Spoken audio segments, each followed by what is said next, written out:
Hello everybody, good morning. Welcome to this week's Learn with Lorna. So welcome to Learn with Lorna, episode 162. It just keeps going up.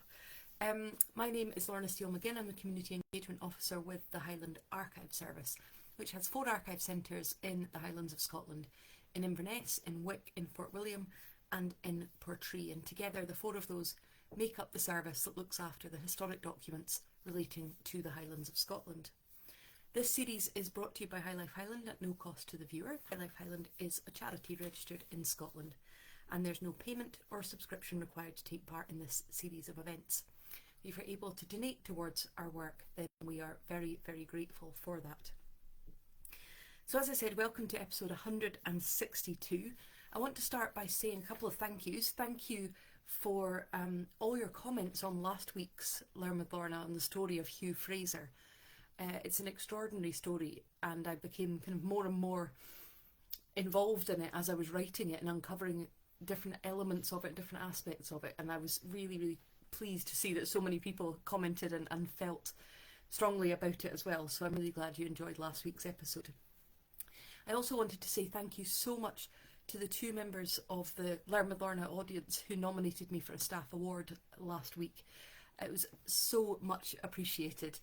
I didn't win, but I was shortlisted, and it was just absolutely lovely to know that it makes a difference to people. So thank you very much for that as well. So this week we are going on as usual to look at something totally different from previous weeks.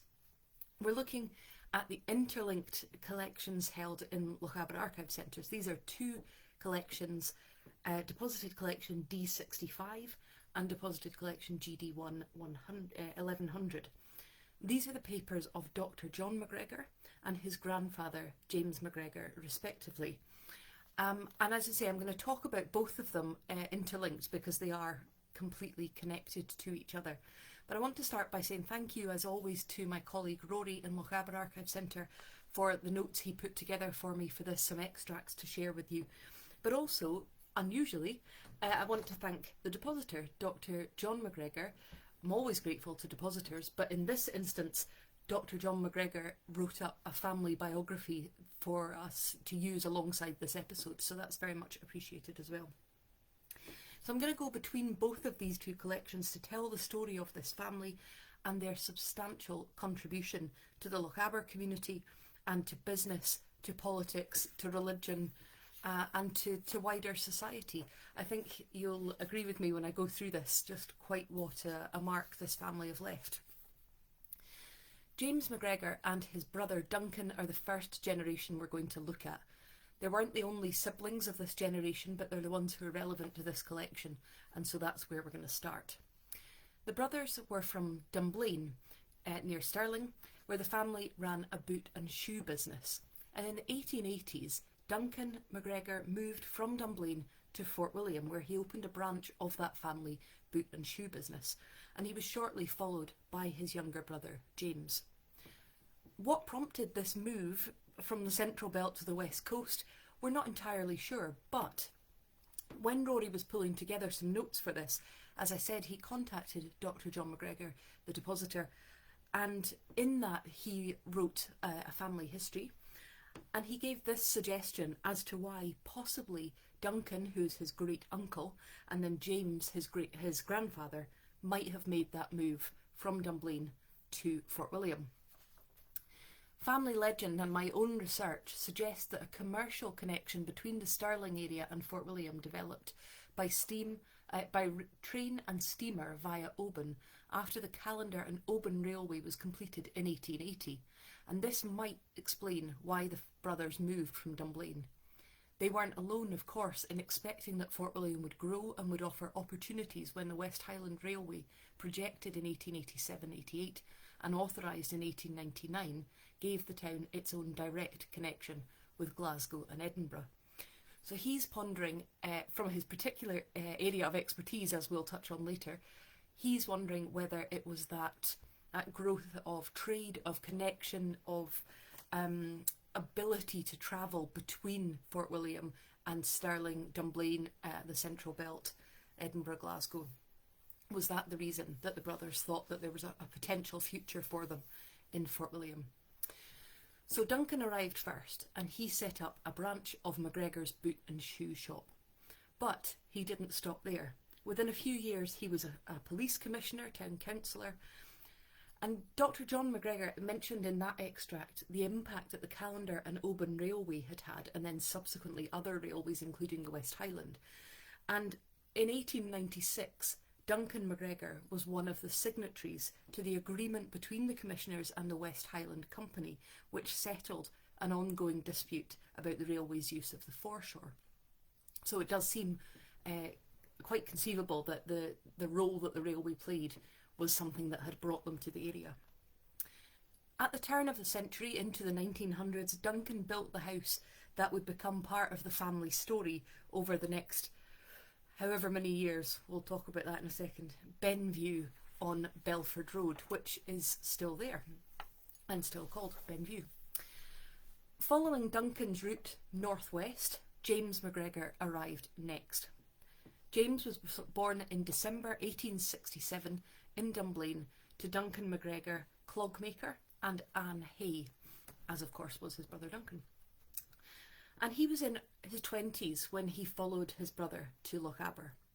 And like Duncan, he threw himself into local life, taking on the goodwill of the general merchant store, as well as working alongside his brother with the boot and shoe business, which became Messrs D and J McGregor in 1898. As I was looking to try and put together the number of roles that he had played in the community, I thought I could best illustrate the impact he made by reading this obituary, which was published in the Lochaber Guardian on his death in 1933, and it's part of this collection.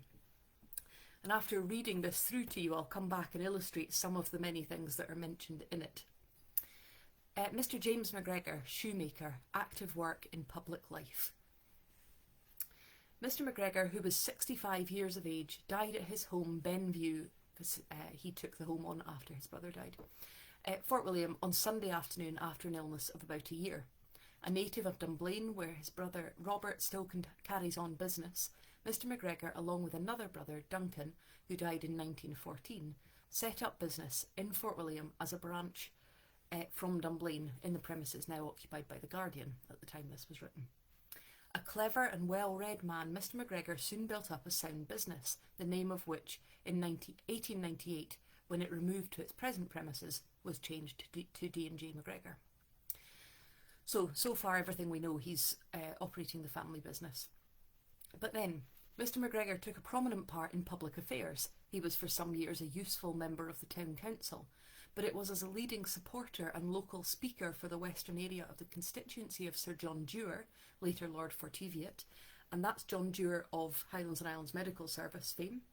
So it was as the leading supporter and local speaker for Sir John Dewar, Liberal MP for many years, that Mr. McGregor was best known throughout the West Highlands.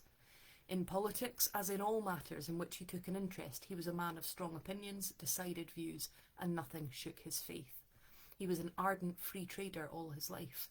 He was one of the prime movers in the setting up of the Highland Medical Board, which proved such a boon to inhabitants of the Glens, as well as to the medical profession, and he was the first agent in the district for the Scottish Rural Workers' Society.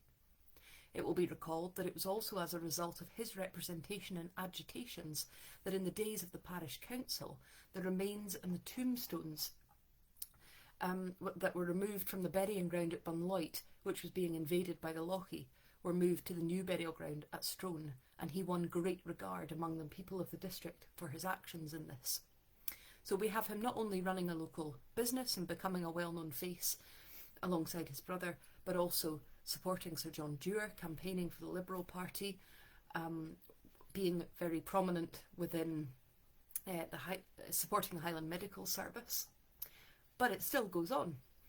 Mr. McGregor had many other associations. As a young man, he was a footballer and an all-round sport, being associated with Mr. Donald Cameron and Mr. Duncan McKinnon in securing Victoria Park or Jubilee Park as a recreation ground for the town. He was secretary for a time of the Merchants Association and vice president this year, and many years he was treasurer of the Burns Club. He was a deacon in the Macintosh Memorial Church, in which he was a leading member up until the time of the Union, and I'll come back to this in a second.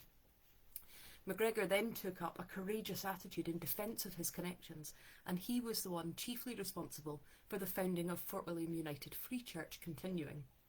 He married a well-known local lady, the daughter of the late Captain Cochrane, by whom he had a family of 5 sons and 1 daughter.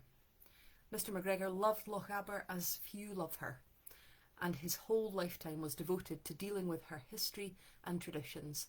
He knew her folklore intimately, and a vast store of knowledge passes away with him. Isn't that a beautiful phrase? A series of articles which he wrote, Lochaber Worthies, gives a glimpse into his knowledge of Lochaber, which is rapidly passing away.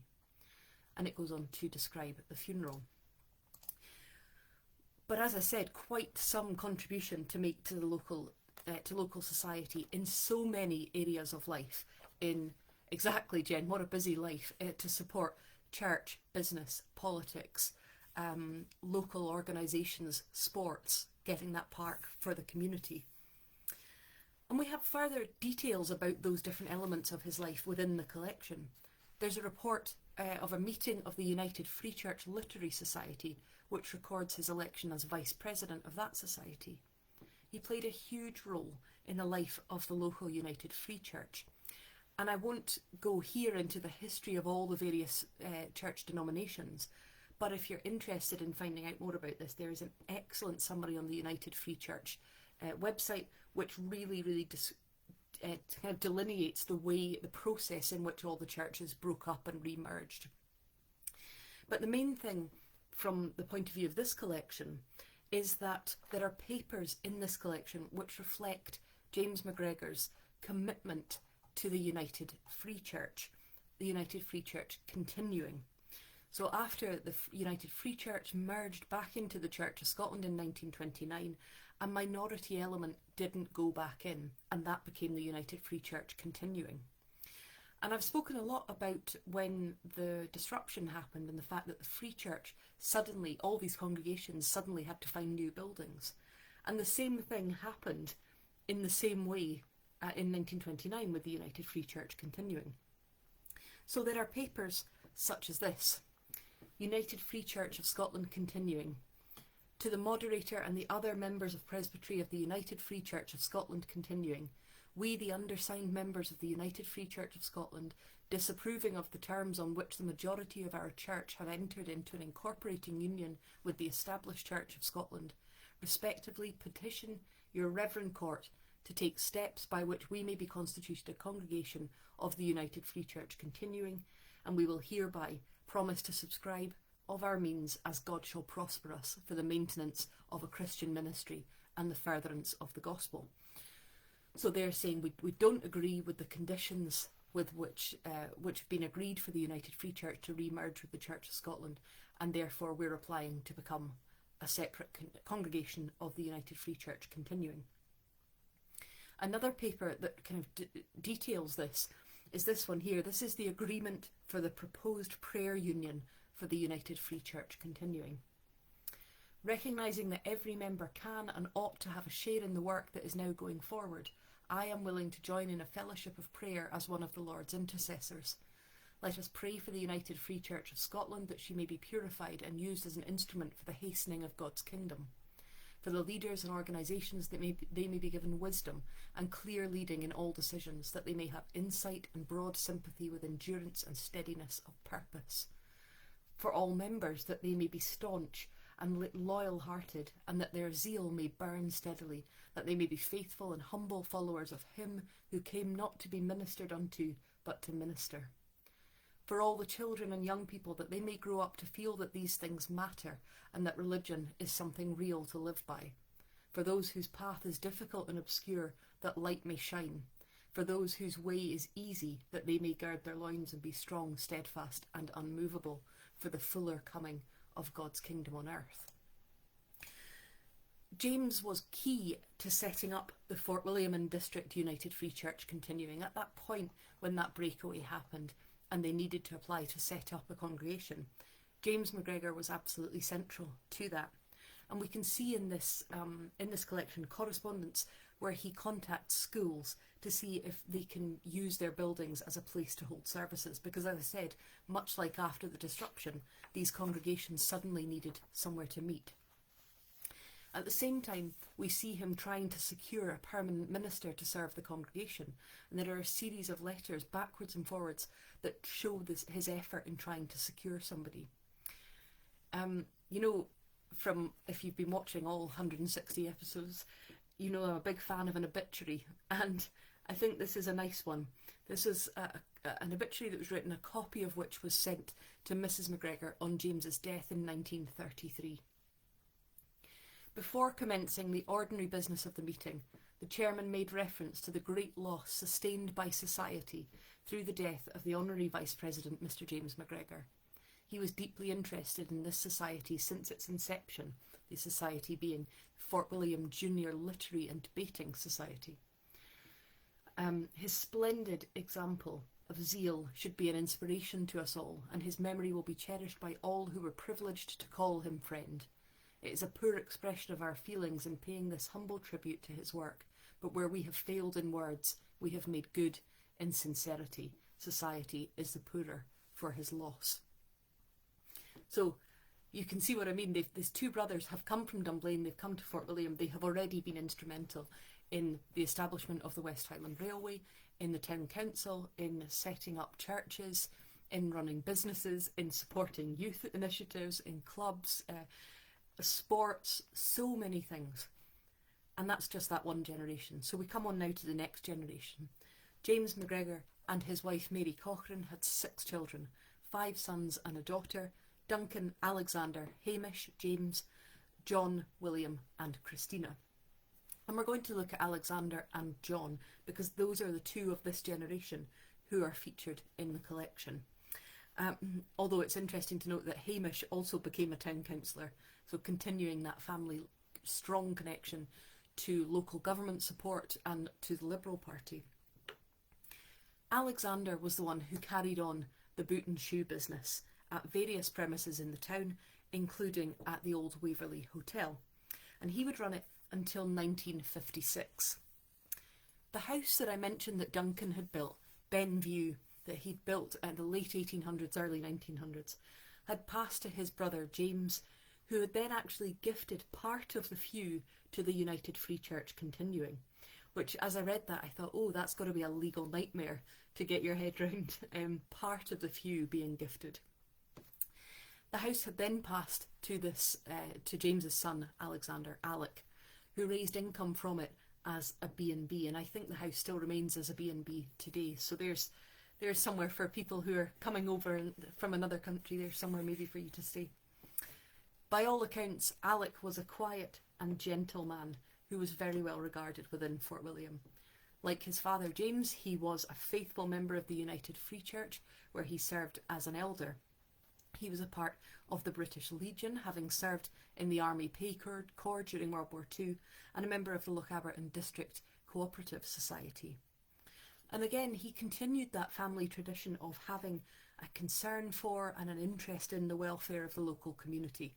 He was a regular visitor to Belford Hospital, where he spent time just going around and chatting to those who were inpatients.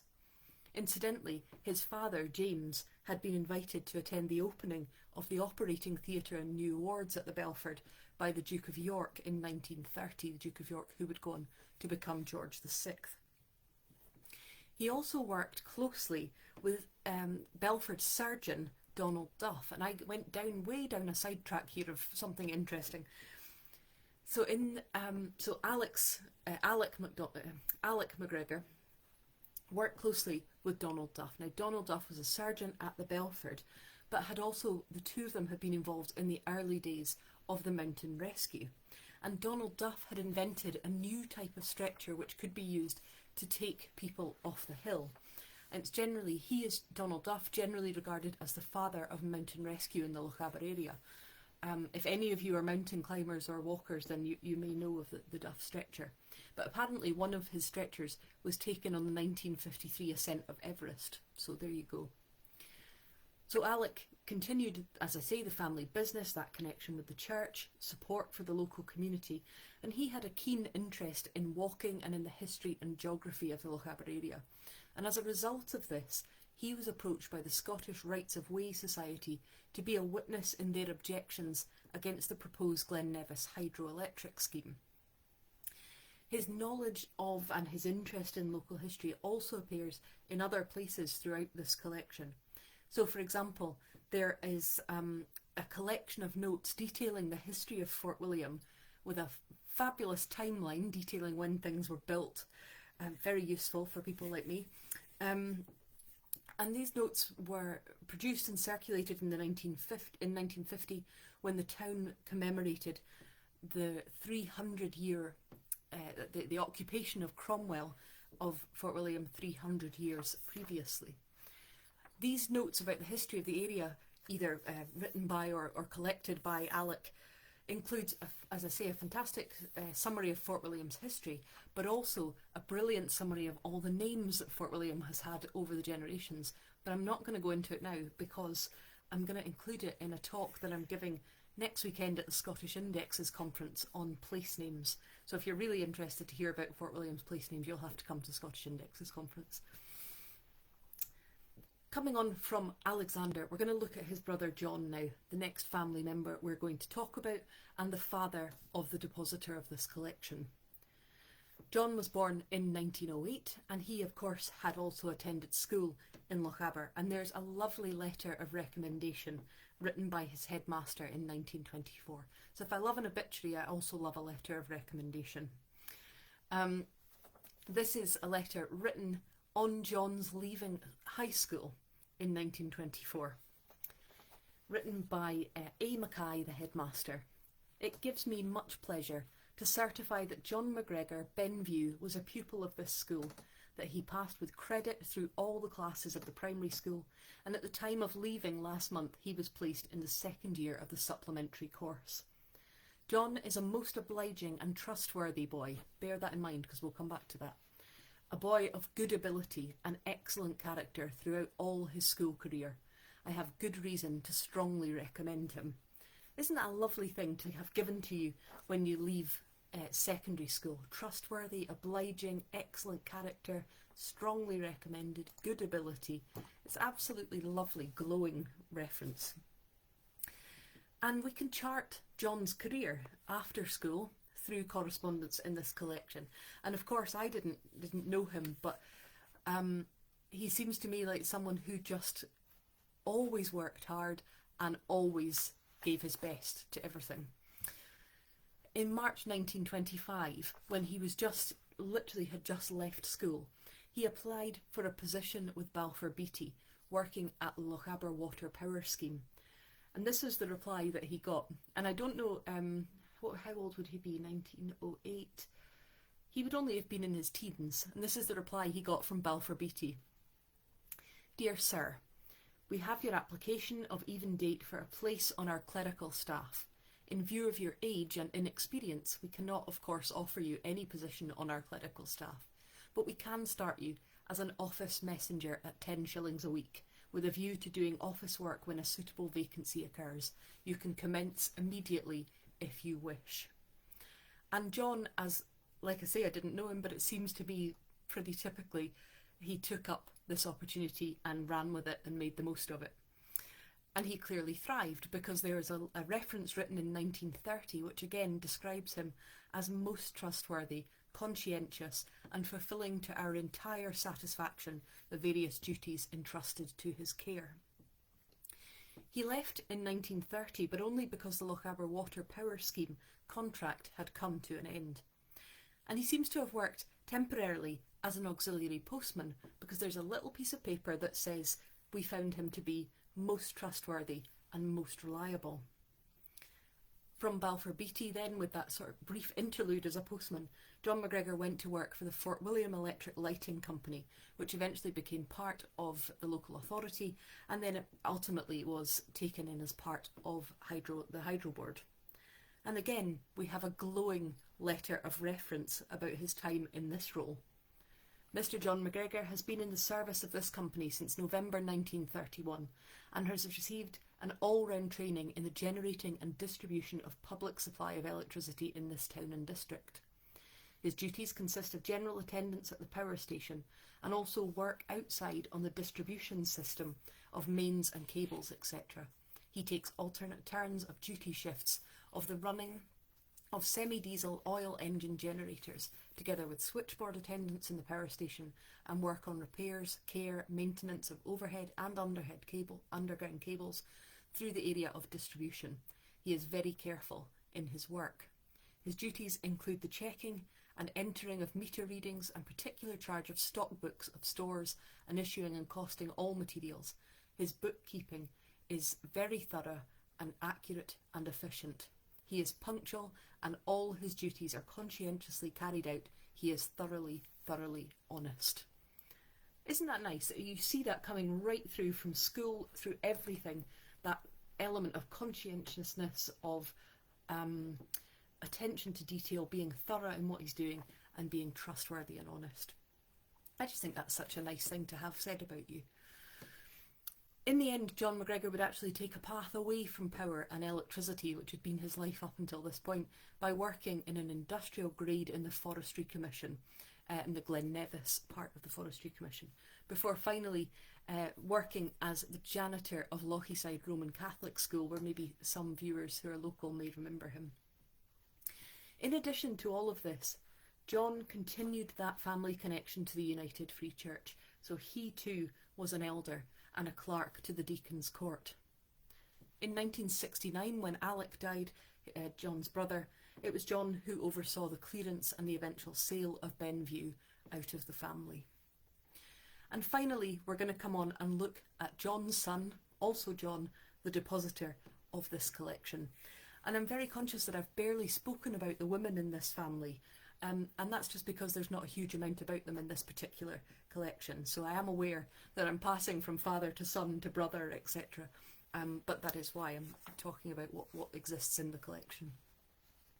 And Dr. John McGregor is the reason we have this collection. And as I've mentioned already, I'm very grateful to him for giving us some biographical detail to help me put this together. John was born in Fort William and went to Lochaber High School before going on to study at the University of Edinburgh. And that family connection to and the care for the history and heritage of the area continues in John, as John taught history for many years in Langside College in Glasgow and also via the Open University. And I feel very casual calling him John because he's Dr. John McGregor. He's also shared that immense amount of knowledge of history through the publication of his books, which include many on the history of the West Highland Railway. For instance, 100 Years of the West Highland Railway, which of course his great uncle was involved in. The West Highland Railway Plans, Politics and People, and various other publications. Dr. John McGregor is, amongst other things, a trustee of the Glenfinnan Station Museum and a real advocate for getting out and about and exploring the lost and dismantled railways of Scotland. We hold in Lochaber Archive Centre a collection of Dr. John McGregor's personal papers, many of which focus on this subject of the West Highland Railway, his research notes, articles and finished published papers. And I found it really fascinating as I was looking through these to reflect on that intersection that I've spoken about so many times in Learn with Lorna, between industry, infrastructure, the progress of things cutting through the land and the landowners.